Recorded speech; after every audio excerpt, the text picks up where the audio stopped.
Here's the kicker, Jason Myers, to get this one started. And off we go from Seattle. And no run back on the opening kickoff. It'll come out to the 25. So here come the Browns for their first drive on offense. Orchestrating the offense will be a man who, of course, won a national title back in his days at Clemson, Deshaun Watson. And he makes it so difficult for all defenses because when he's got the ball, it's hard to say when a play is truly over because he can create from any spot on the field and in any situation, even when it appears that he's contained. When he's running your offense, a big play could arrive. Oh, the first play of the game going to be intercepted. Picked up by the linebacker, Bobby Wagner. And he's going to get this on down to the 13-yard line. Wow, just one snap in, partner, and the complexion of this game has already changed because for the defensive side, they just handed their offense a short field and a big early advantage. And even though it's only the first snap of the game, we're going to look back on this one and see if it has lasting effects as this game moves on. Now here are the Seahawks in great shape to start their first drive. And they're led out by their mobile quarterback out of West Virginia. It's Geno Smith. And what he's thinking about right now is first down, let's find a way to make a big play. Because when you get a sudden change situation, that defense has to rush onto the field unexpectedly, you might catch them having a defensive breakdown or not quite prepared. And it was really sudden after the first play picked off. From the 13 now, they work on 1st and 10. After the interception, here's Smith. That one thrown away from the pocket. The officials kind of looking at each other, but they'll say there was a receiver in the area, so no penalty, just an incomplete pass. And to put it mildly, this is a tough spot defensively. They have to come right back out and defend their red zone. But how about that good first step towards forcing them to settle for at least 3 points? I think they're also thinking bigger right now. Imagine being able to stop them totally and change the momentum. And he'll go down, brought down at the 20-yard line. In for the sack, Myles Garrett. All right, partner, I'm going to be Captain Obvious right here. Not the start you're looking for offensively, right? Incomplete pass, followed by a sack. And when he went down, it looked like that right ankle got turned, but thankfully he popped up okay, and they breathed a sigh of relief on that sideline.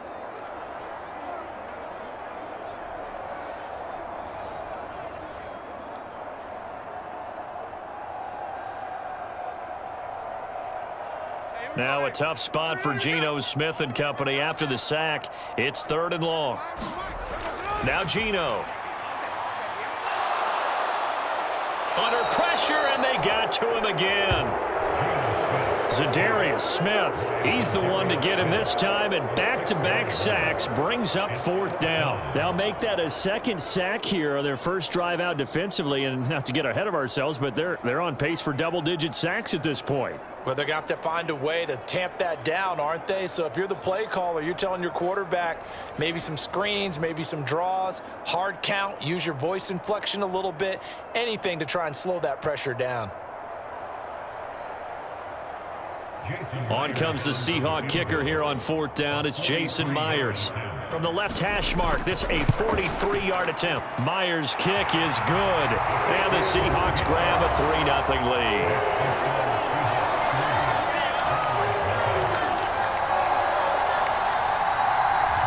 So the interception set him up with terrific field position, but 3 points, the end result. Yeah, we can make this one pretty simple, partner. You always want to end drives with points, but that's one that you're going to look back on and probably say, we should have done better there.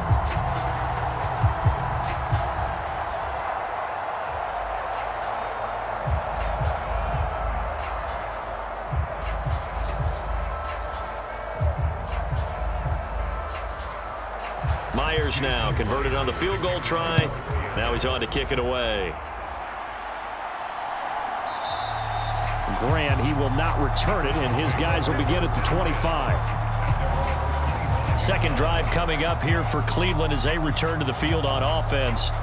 Their second drive here of the ballgame, Charles. Remember last time they threw the interception, but the defense held up. It bent a little but didn't break, only giving up the 3 points. Yeah, obviously they left some points on the table there their last time out, but boy, they have to thank their defense for holding the opposition just 3 after they threw the pick. Their turn now. Back out on the field, put together a good drive, and get some points of their own.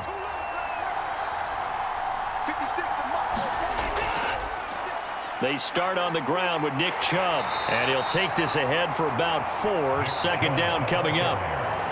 Well, on every play call, you realize it's not going to go for a touchdown, so a lot of your calls are setting things up for maybe later in the game, trying to establish the inside run with toughness now, hopefully get to the perimeter later, and let's face it, you could do worse than a 4-yard run on first down. 2nd and 6, just inside the 30. Here's Watson, and he's got the hook up to Moore. And he gets this to the 35. Good for a gain of 5. Oh, I see you nodding your head along with me, partner, because it's pretty obvious what they were trying to do there on the drag route. With his speed, they're hoping he can turn the corner and maybe take this to the house. But that was excellent work defensively to make sure once he caught it, he wasn't going anywhere.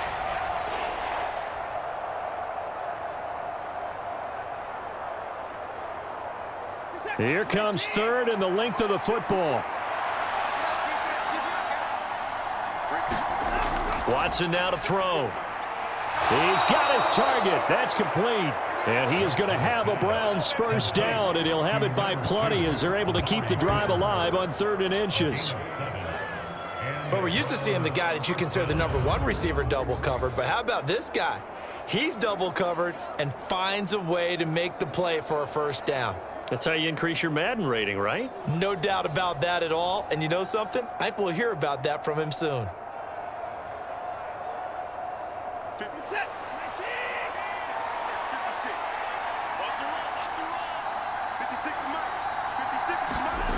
On first down, it's Watson.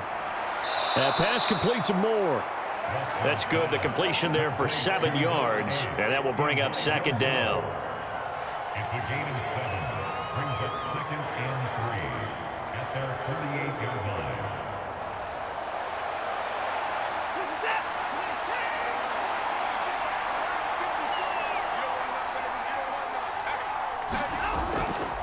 They'll go left side on the ground with Chubb.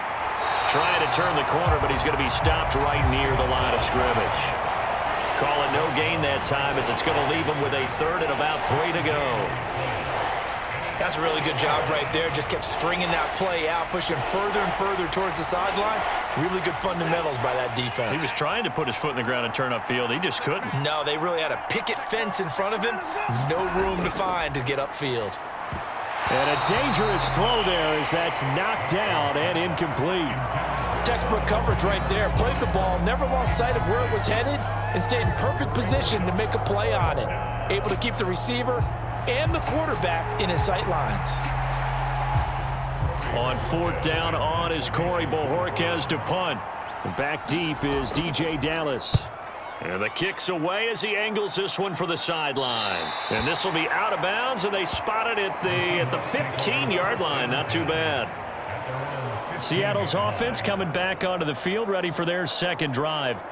And they're not going to play this conservative, I don't think. They had the field goal last time, and they're up, but they're looking to put a drive in the end zone. Oh, I agree with you totally. No one goes out on the field and says, all right, let's just settle for 3, except in certain situations, trying to ice a game, that sort of deal. Most of the time, it's end zone, and that's what you're thinking, and I believe that's exactly what they're thinking as they begin this one. Yeah, no quarterback ever goes out there saying, hey, let's get 3, right? Not one that I've ever met. On first down, they'll kick off the drive with Dallas. And he'll manage to pick up about 4. It's 2nd down. Well, the end of all that hitting and hollering, it was a 4-yard run, so the offense is going to go back down and feel pretty good about themselves. Defensively, you have to feel okay because you didn't let it turn into a bigger run, but the goal, shut it down for 2 yards or less. That's when you start to feel good about yourselves.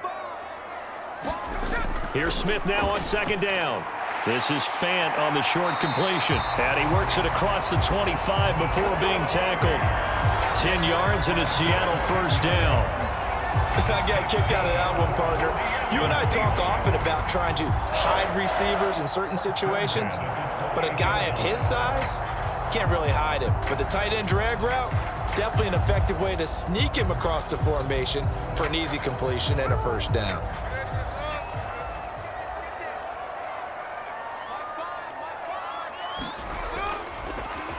First carry here for Kenneth Walker III. And he is going to be stopped cold behind the line of scrimmage. Credit Zadarius Smith, able to get through and make that tackle for a loss. That was well played there defensively. 2 tight ends in the formation, which essentially gave them 7 blockers up front. Hard to imagine with all that size and beef that they could let a tackler through, but that's exactly what happened. A loss resulted.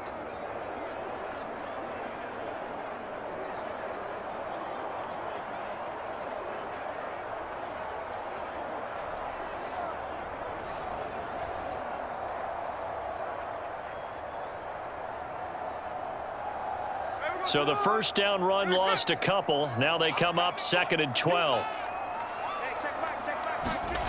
Throwing now is Geno.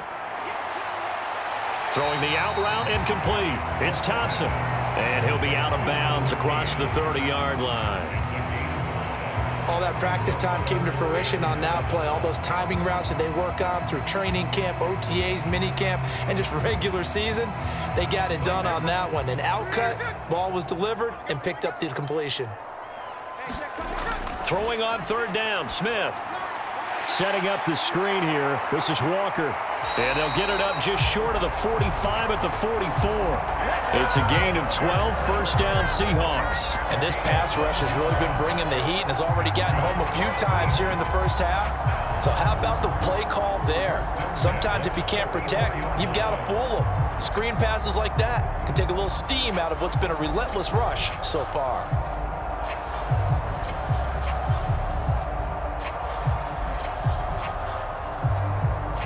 A pair of first downs gives them a 1st and 10 up at the 44. Now to the ground. Here's Walker. 5 yards on the carry. Good pickup on first down. If you're a coach, you'll absolutely take that run every time on first down because it really sets you up to go in a number of directions here on 2nd. From just shy of midfield, here's 2nd and 5. Now Smith. And the Browns pressure gets to him that time, and he's going to go down. Zadarius Smith able to drop him that time for his 2nd sack of the evening. And that is the 3rd sack this offensive line has allowed in this first quarter. Yeah, that puts him on pace. Let me do the rudimentary math here. To be sacked 12 times in a game. I know he's not going to go for that. I wonder if it's going to reshape what they decide to do on offense in terms of play calling. Well, I can tell you what, when he popped up, shaking his head, frustrated right now behind center.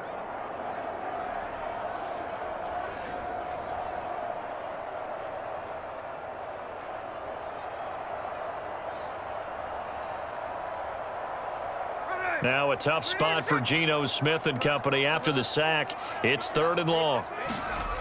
Geno now to throw.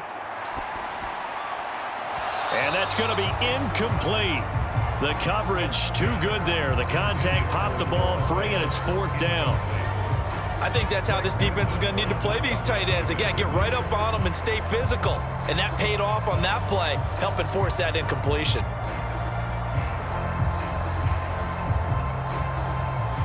On 4th down, ready to punt, Michael Dixon. Jakeem Grant deep for Cleveland. And he gets this away, and look at this. This is a good one. And that is much too long. That's into the end zone for a touchback. Well, the football going back over now to the Cleveland Browns.